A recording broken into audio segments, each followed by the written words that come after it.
Welcome to Transforming and Thriving with best friends Brooke, Stacy, and Neelia. Podcast dedicated to women sharing their inspirational stories.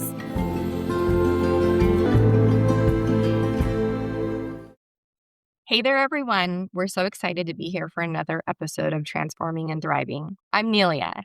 Today, we have the absolute privilege of sitting down with a woman whose story is one of incredible resilience and relentless pursuit of truth. Sylvie Beljanski is a French lawyer turned health advocate, author, and entrepreneur. As the founder and president of the Beljanski Foundation and CEO of Maison Beljanski, she has spent the last 30 years continuing a legacy of integrative health and cancer research that began with her parents in France. She is the author of the powerful book, Winning the War on Cancer, host of the Beljanski Cancer Talk Show, and a leading voice in the world of holistic medicine. So, Sylvie, we are so honored to have you with us today. How are you, and where are you chatting with us from? Well, thank you for having me. Tonight I'm in New York, New York in Manhattan. Well, good evening. I thank you so much for connecting. Well, let's dive right in. I want to hear more about your experiences. To start off, what is a major transition or life event you experienced that kind of marked maybe your before and after in your life? So I am the produce of 5 generations of scientists, and I grew up with the idea that it was important to end the curse with me, and that I would never be involved with sick people, and I wouldn't absolutely refused going to medical school. I was very clear I was not interested. And I decided to go to law school. And I was working in a New York law firm as a foreign legal associate when I learned that both of my parents had been arrested by the French government. And I decided, of course, to take care of their legal defense. I was absolutely confident on the absolute integrity of my parents. I knew they were involved in an integrative approach to cancer. I knew they had been helping François Mitterrand, the former French president, with his advanced prostate cancer to finish against all odds his second term. And I knew they were doing something that was right. And the more I was looking at the legal file, the more it became clear to me that there was something fishy with the French government, and that it was not about bringing a man to justice for any wrongdoing. It was about suppressing evidence. And at that point, I felt that was not right. And I was going to make that fight, my fight, the fight of my life, to make sure that this knowledge would not disappear.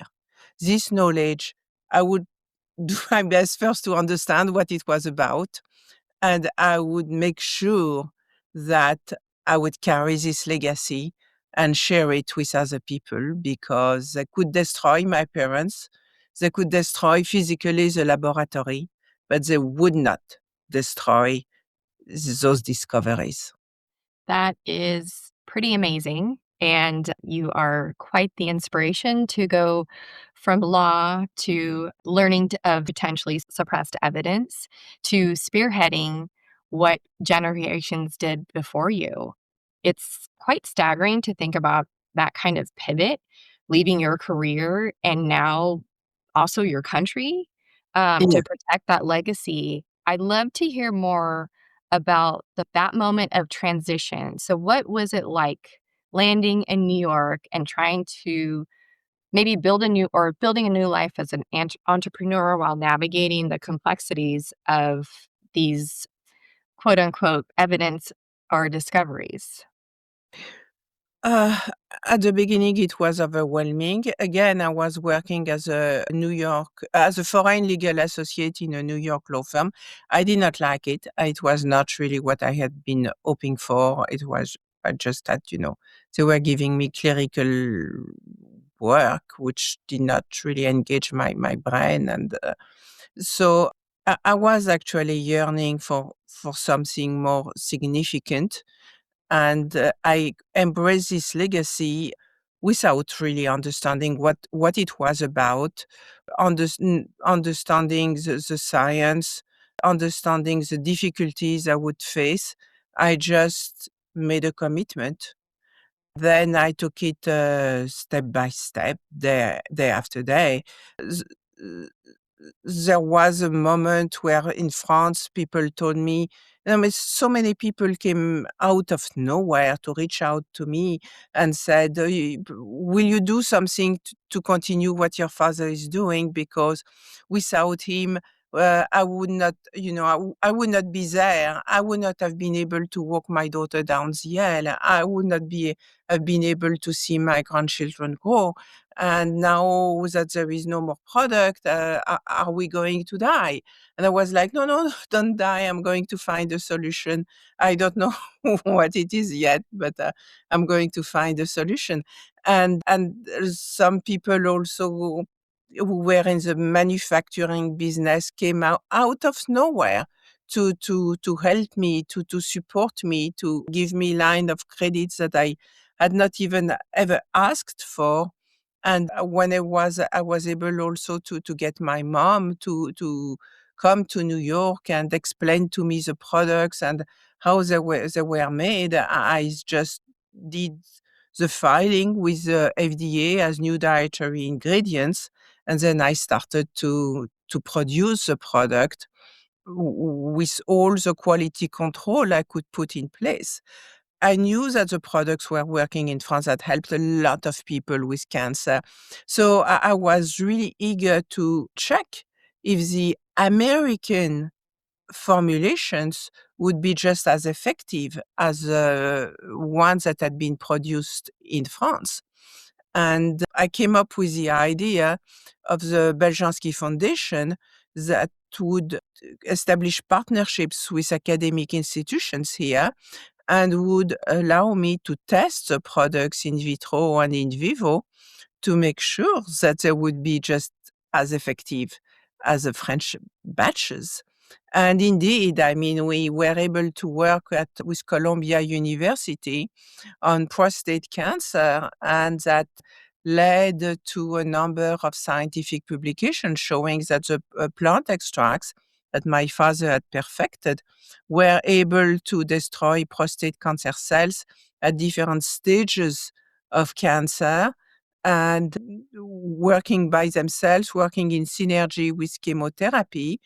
And Dr. Katz was so pleased with the results that he started to speak about that. And the word came out, and then we got also the opportunity to work with Kansas University Medical Center on ovarian and pancreatic cancer, which allowed us to confirm what is at the core of my father's legacy is that, and that is that there is a difference between the DNA of cancer cells and the DNA of healthy cells. The healthy cells, as DNA looks like the famous double helix that was discovered back in the 70s by Watson and Crick. And when a cell turns cancerous, the DNA is modified and there are some big loops. The two strands of the DNA are not nicely kept together in the famous double helix shape.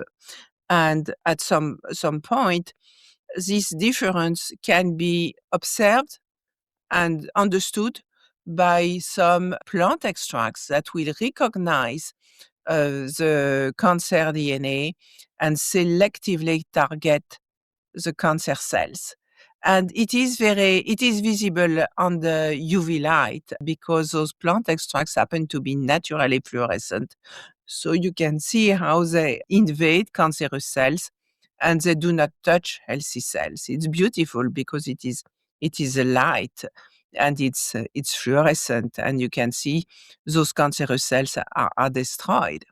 So what my father found was natural plant extracts that are able to destroy cancer cells and exclusively cancer cells without touching healthy cells. And when I understood the power of this discovery, there was no way back. I was not ever going to go back to working as a lawyer. It was clear that I was on a mission, and I became extremely grateful, actually, for the opportunity to serve this legacy and something that I had not chosen. I would never have chosen to have the French government attack my father's laboratory the way they did. They came, when they attacked my father's laboratory, they came with machine guns, dogs, and helicopters circling the laboratory. It was really big trauma, and I thought I would be in a mood of revenge for forever, of hate and revenge. But when I discovered again the beauty of this legacy, I became grateful. That is truly amazing. I'm so sorry to hear that your family had to go through such a traumatic event. That sounds awful. And I love that you found gratitude. And it must have been incredibly difficult to move through, especially while fighting the government. And I was curious if you could share, how has this experience of standing up for what you believe in and what you can do is right shaped you, who you are as a woman today? Well, that was 30 years ago. So now I am going to turn 70 this year. And I look back, I absolutely did the right thing for science, for research, but also for me. I am extremely proud of what the foundation has achieved. And my biggest joy actually is sharing the research. I am so proud of the research. I absolutely enjoy being on stage and sharing this knowledge, sharing the results. I mean, now we have those little plant extracts also able to address cancer stem cells. Nobody in the realm of conventional medicine is speaking of cancer stem cells because chemotherapy, radiotherapy are not able to destroy that. Chemotherapy, radiotherapy are destroying cells which are fast dividing. But cancer stem cells, which are the embryonic, the generation two of cancer cells, they are not dividing. They are just sitting at the core of a tumor or in the blood and waiting for the moment where they are going to become cancer cells. And if they are attached to the liver, they will become liver cancer cells. If they are attached to the brain, they are going to be brain cancer cells.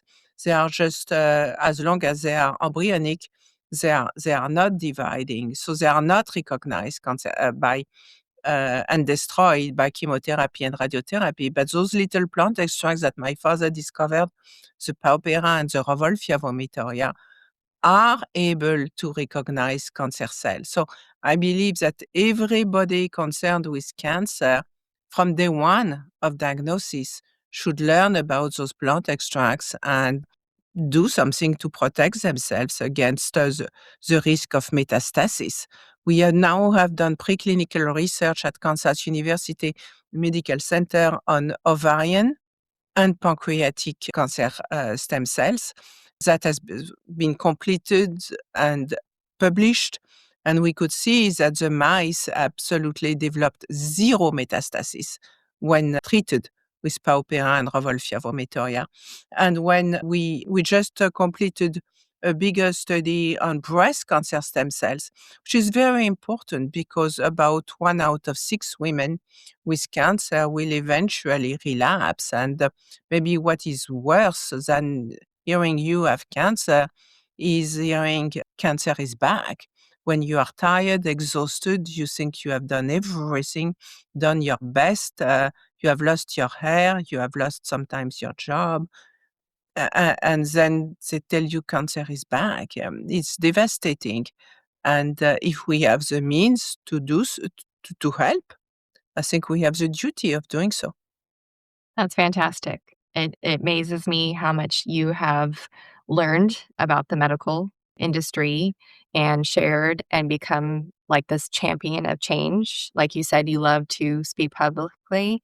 And I really think it speaks volumes to who you are.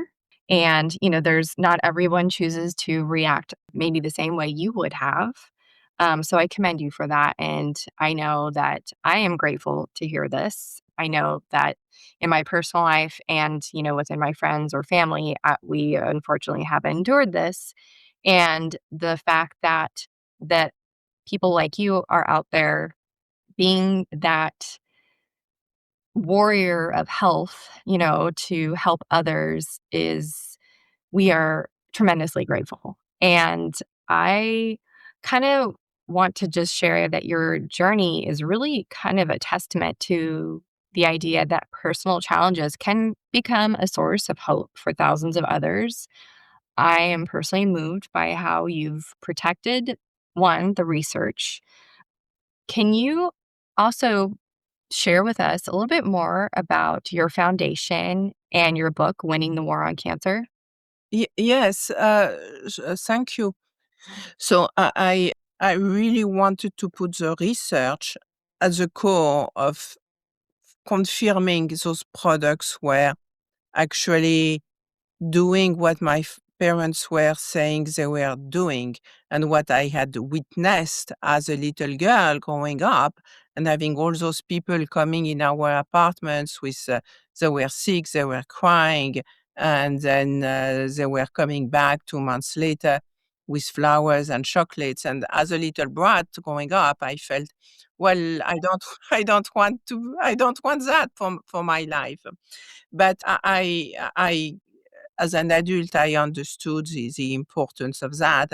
And I really, my first reaction when the French government did what they did to my father was to take the French government to the European Court of Human Rights.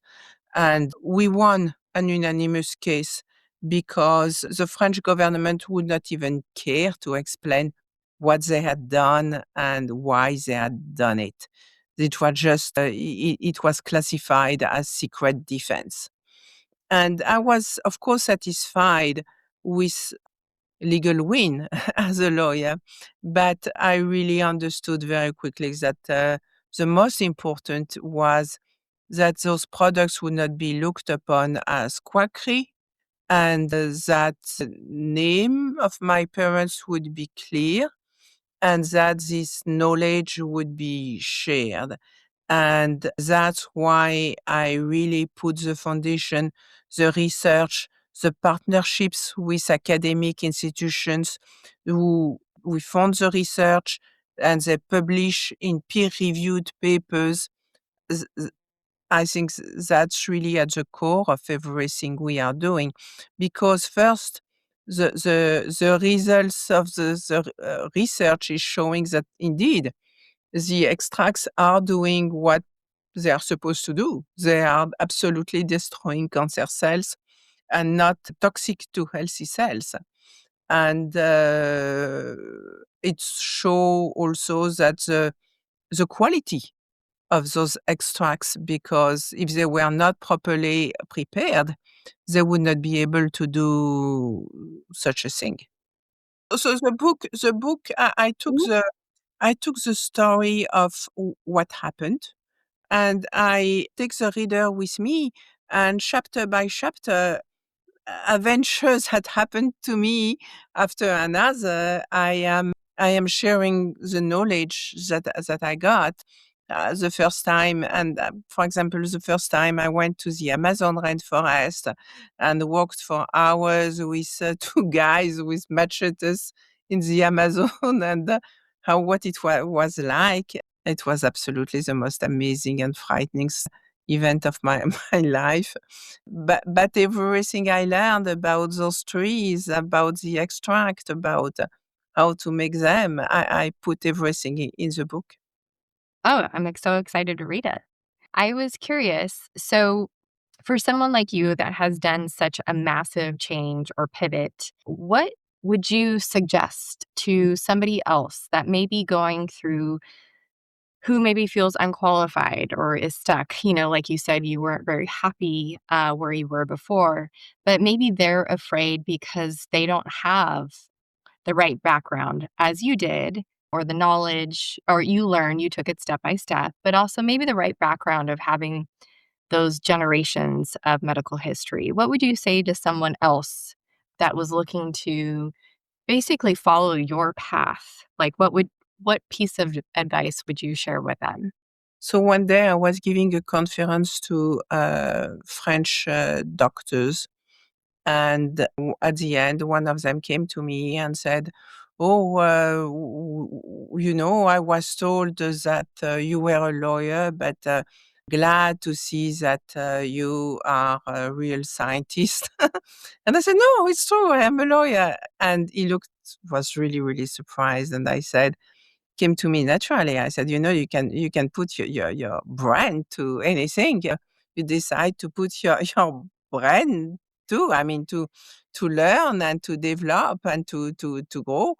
As a lawyer, as lawyers, we have to learn everything about a file and defend the case and know everything inside out.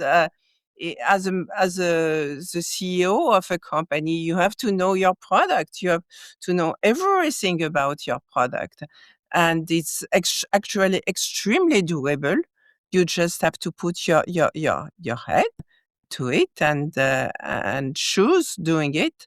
And at the beginning, since I was alone in the company, I had to do everything, and I had to learn everything.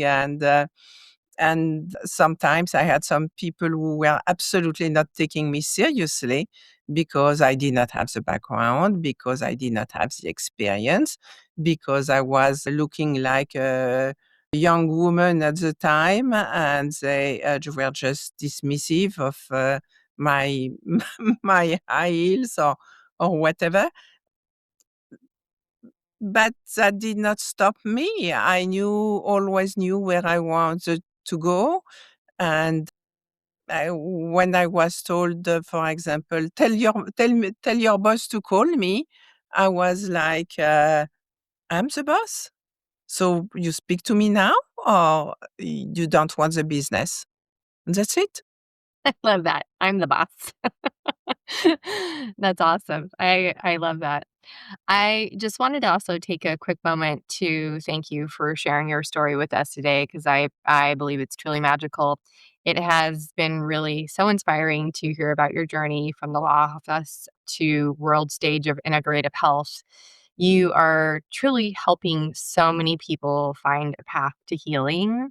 Would you mind sharing how people can find your foundation, your organization, and maybe I know you have an upcoming conference in San Diego. If you could share a little bit about that and how people can connect with you.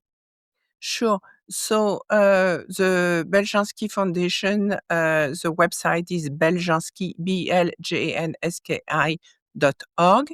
And it's organized in a way you will find all the research. You can look by plant extracts, or you can look by kind of cancer that have been researched, and you will find a lot of information about the research. For the products themselves, you have to go to the website of Maison Beljanski. Maison means home in French, and it sends you to the townhouse here in Manhattan, which is a tea room technically, because one of our teas has also been studied for anti-cancer properties. But that's where you will find all the plant extracts and more, because we have also RNA products for the immune system. It's just another story. But maisonbeljanski.com has all the products we can offer to support detoxification and to support you also during your journey while fighting cancer. We also have a health coach who is dedicated to to help you. We have a map also where to help you find a number of health professionals who have integrated this approach into their practice. And we are hosting events on a regular basis also. As you said, there is the upcoming conference in San Diego, June 27 to 29. That's a Friday, Saturday, Sunday, and Monday we will have a tour of a number of Mexican cancer clinics in Tijuana. So it's going to be 4 days where we are going to give people with cancer and interested in integrative approach the opportunity to meet a lot of luminaries, speakers, experts in integrative medicine and cancer, and they will hear of different approaches and they will see what resonates with them and who they want to continue to follow and be in touch with after the conference. And then there is my podcast, the Beljanski Cancer Talk Show, which is available on Spotify, and where I try to create also an online community of experts and give them a platform where they can speak about the different modalities that help fight cancer. I do believe that there is not one silver bullet. I believe that the little plant extracts we are working with are able to give you time. The big question is, what do you do with this time? What are you doing to understand what made you sick in the first time? What is the cause of your disease? Because it is really, really important to address those issues to make sure that the cancer doesn't come back. Thank you for sharing all that. You sound like you have a very large itinerary and agenda. I will be putting everything you shared in our show notes so that people can connect with you and click on the links and reach out to you and follow you on Instagram, your website, your research, and also your events. I just want to say thank you again for joining us today. And we look forward to your many beautiful gifts that you bring to us in the future. So thank you for joining us today. Thank you very much. To all of our listeners, thank you for joining us on this episode of Transforming and Thriving. We'll be back with more inspiring stories on the first Monday of each month. Please follow us on your favorite podcast app and follow us on Instagram so you can be a part of this community and stay up to date with each episode. Please feel free to leave a review so that we can get your valuable feedback and other people can find these powerful stories. Check out our website as well at transformingandthriving.com. We're all in this crazy life together, so let's move through it together. See you there.